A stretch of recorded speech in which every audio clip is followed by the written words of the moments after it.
Friends, welcome back to our YouTube channel. तो guys, आज हम डिस्कस करेंगे हायर एजुकेशन के मोस्ट एक्सपेक्टेड एमसीक्यू, जो कि बहुत इंपॉर्टेंट है आपके एग्जाम पॉइंट ऑफ व्यू से।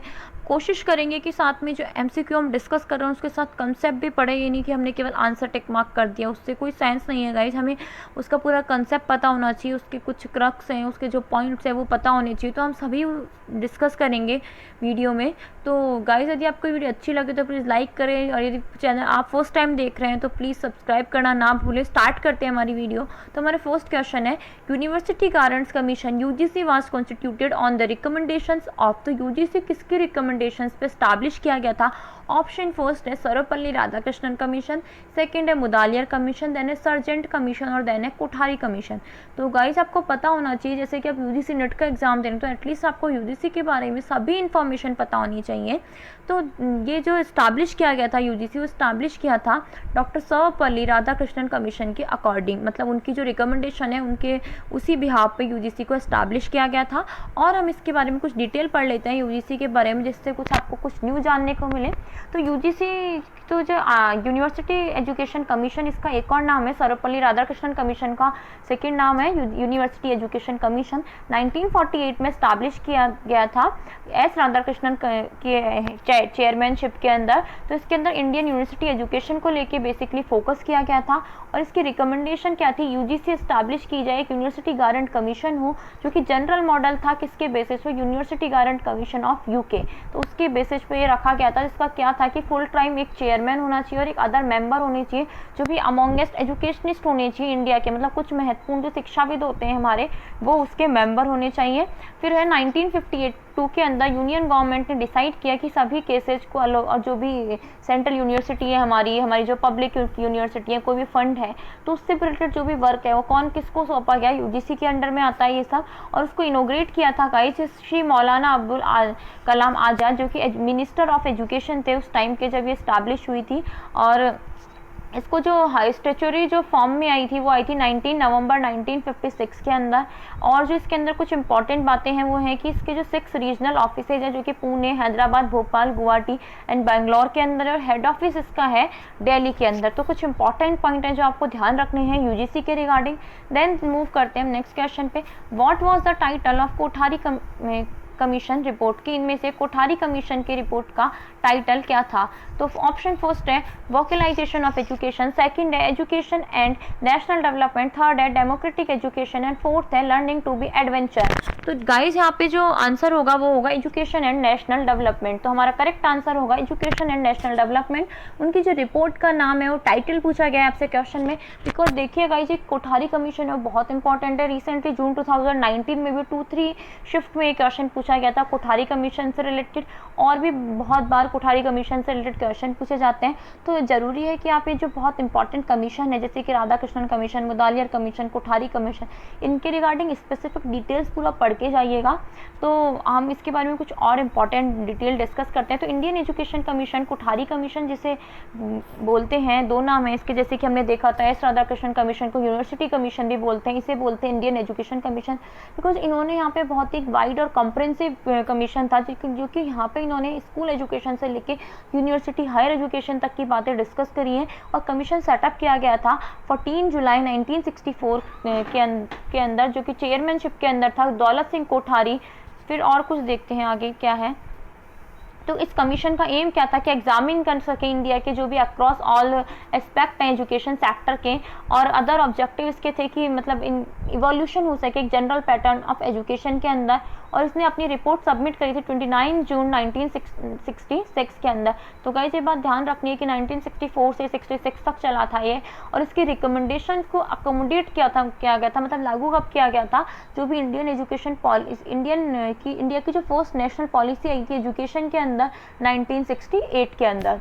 देन देखते हैं नेक्स्ट क्वेश्चन, युक्ति स्टैंड्स फॉर। तो युक्ति की फुल फॉर्म यहाँ पूछी गई है गाइस। तो ऑप्शन फर्स्ट है आपको young India combating Covid with knowledge technology and innovation, second है young union knowledge technology India, third है young university knowledge technology innovation, fourth है youth union knowledge technology innovation. तो यहाँ पे गाइस जो करेक्ट आंसर हो जाएगा वो हो जाएगा ऑप्शन नंबर फर्स्ट। तो युक्ति एक तरीके से मैं आपको बता दूं कि वेब ब्राउजर टाइप का है, जिसके अंदर आप तो कोविड-19 को चल के MHRD ने लॉन्च किया किया है इसे। और जैसे कि आप सब जानते हैं कि रिसेंट में जैसे स्कूल कॉलेजेस सब ऑफ है, तो आप अपने कोई रिसर्च आइडिया है, कुछ न्यू इनोवेशन है, तो ये आप युक्ति के तरीके से, युक्ति के जो वे है उस वहाँ पे आप अपने वेब आइडिया कुछ जनरेट, मतलब आप उसको रजिस्टर कर सकते हैं, उसके रिगार्डिंग आपको बहुत सारे न्यू आइडिया मिल सकते हैं। तो इसी के सभी के रिगार्डिंग MHRD ने ये लॉन्च किया है। और बाकी आपको इसके बारे में कुछ और इन्फॉर्मेशन जाननी हो तो वीडियो आपको हमारे चैनल पे मिल जाएगी, आप प्लेलिस्ट में जाके उसे चेक कर सकते हैं। देन देखते हैं option question number 4, which institute top in the university ranking of NIRF, की इनमें से कौन से इंस्टीट्यूट ने NIRF की जो यूनिवर्सिटी रैंकिंग है उसके अंदर टॉप किया है। तो ऑप्शन फर्स्ट गिवन है IISc बैंगलोर, देन है IIT दिल्ली, देन है IIM अहमदाबाद और देन है IIT रांची। तो यहाँ पे जो करेक्ट आंसर हो जाएगा गाइज वो हो जाएगा ऑप्शन नंबर फर्स्ट। तो टॉप किया है IISc बेंगलुरु ने। तो जैसा कि आप सब जानते हैं गाइज, ये 2020 की रैंकिंग के अकॉर्डिंग है, अभी 2021 की रैंकिंग पे आ गई है। बाकी एक बार आप उसे देख जाइएगा, ताकि वो पेपर अभी है तो ज़रूरी नहीं है कि वो, जहाँ तक 99% चांस है 2020 की रैंकिंग ही आपसे पूछी जाएगी, बट फिर भी आप एक बार अपनी सिक्योरिटी की वजह से आप उसे देख के जा सकते हैं, बिकॉज कुछ भी पूछा जा सकता है। तो यहाँ पे जो करेक्ट आंसर होगा वो IISc बेंगलोर होगा। और बाकी जो रैंकिंग्स हैं उसमें कौन सी हैं हम एक बार देख लेते हैं, लिस्ट गिवन है। तो ओवरऑल रैंकिंग है हमारी IIT मद्रास की। यदि ओवरऑल पूछा जाता हमसे, लिखा होता कि ओवरऑल में किसने टॉप किया, तो हमारा आंसर होता गाइस IIT मद्रास। बट हमसे पूछा गया है क्वेश्चन के अंदर कि यूनिवर्सिटी रैंकिंग के अंदर किसने टॉप किया, तो हमारा आंसर होगा IISc बेंगलोर। जैसे इंजीनियरिंग के अंदर पूछा जाए स्पेसिफिकली तो ऑब्वियसली बात है IIT मद्रास आएगा। देन मैनेजमेंट के अंदर IIM अहमदाबाद आएगा, और कॉलेजेस के अंदर मिरांडा हाउस आएगा। बाकी यही इंपॉर्टेंट है। और बाकी NIRF की वीडियो भी आप डली हुई चैनल पे, यदि आपको पूरी देखनी है तो आप उसे देख सकते हैं।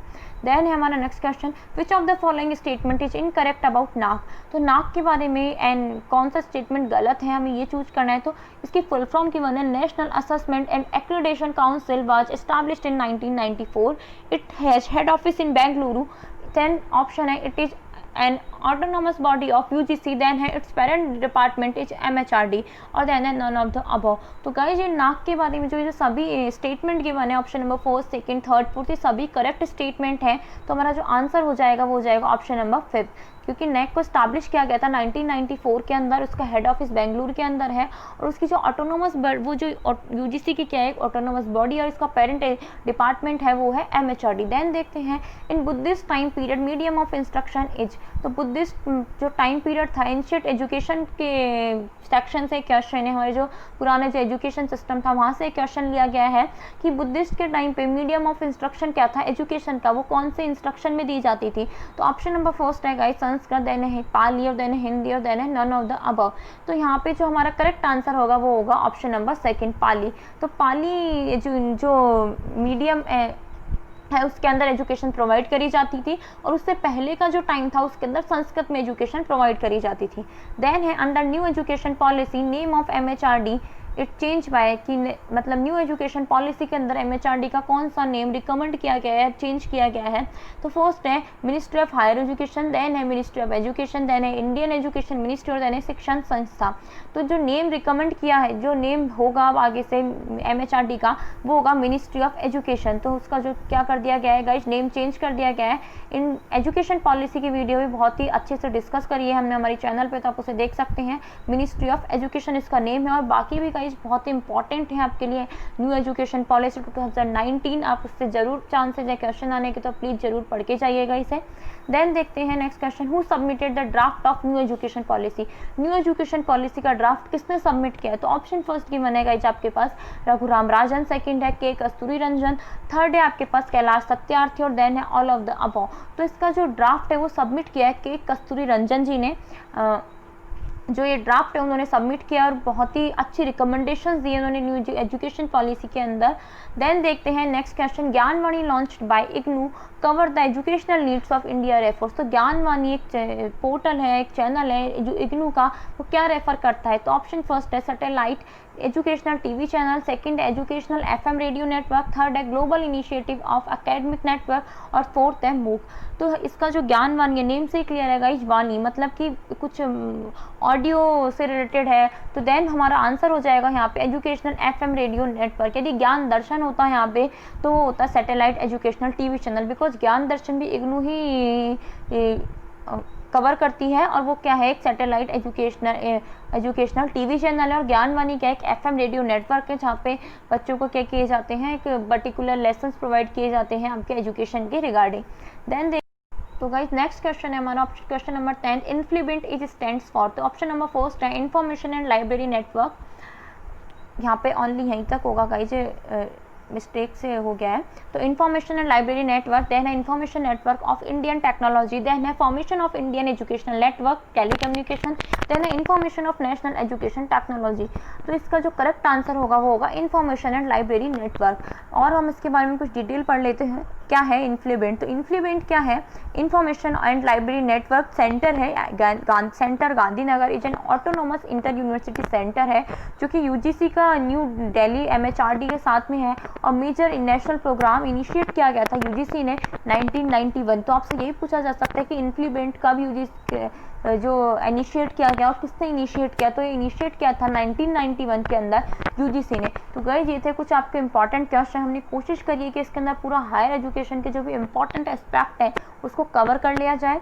और भी यदि आपको कोई क्वेरी है, किसी भी सेक्शन के अंदर आपको इंपॉर्टेंट एमसीक्यू चाहिए, कोई भी सेक्शन के अंदर क्वेरी, तो आप हमें कमेंट सेक्शन के अंदर कमेंट कर सकते हैं, या फिर आप हमारे टेलीग्राम चैनल ज्वाइन करके भी वहाँ पे हमें इन्फॉर्मेशन या अपडेट कर सकते हैं। तो गाइज यदि आपको ये वीडियो अच्छी लगी हो, क्वेश्चन नॉलेजेबल लगे हो, तो प्लीज़ गाइज लाइक करें, शेयर करें और सब्सक्राइब करना ना भूलें, और अपने दोस्तों के साथ भी शेयर करें गाइज। आपके शेयर करने से हमें बहुत मोटिवेशन मिलती है। Thank you so much, take care, bye bye.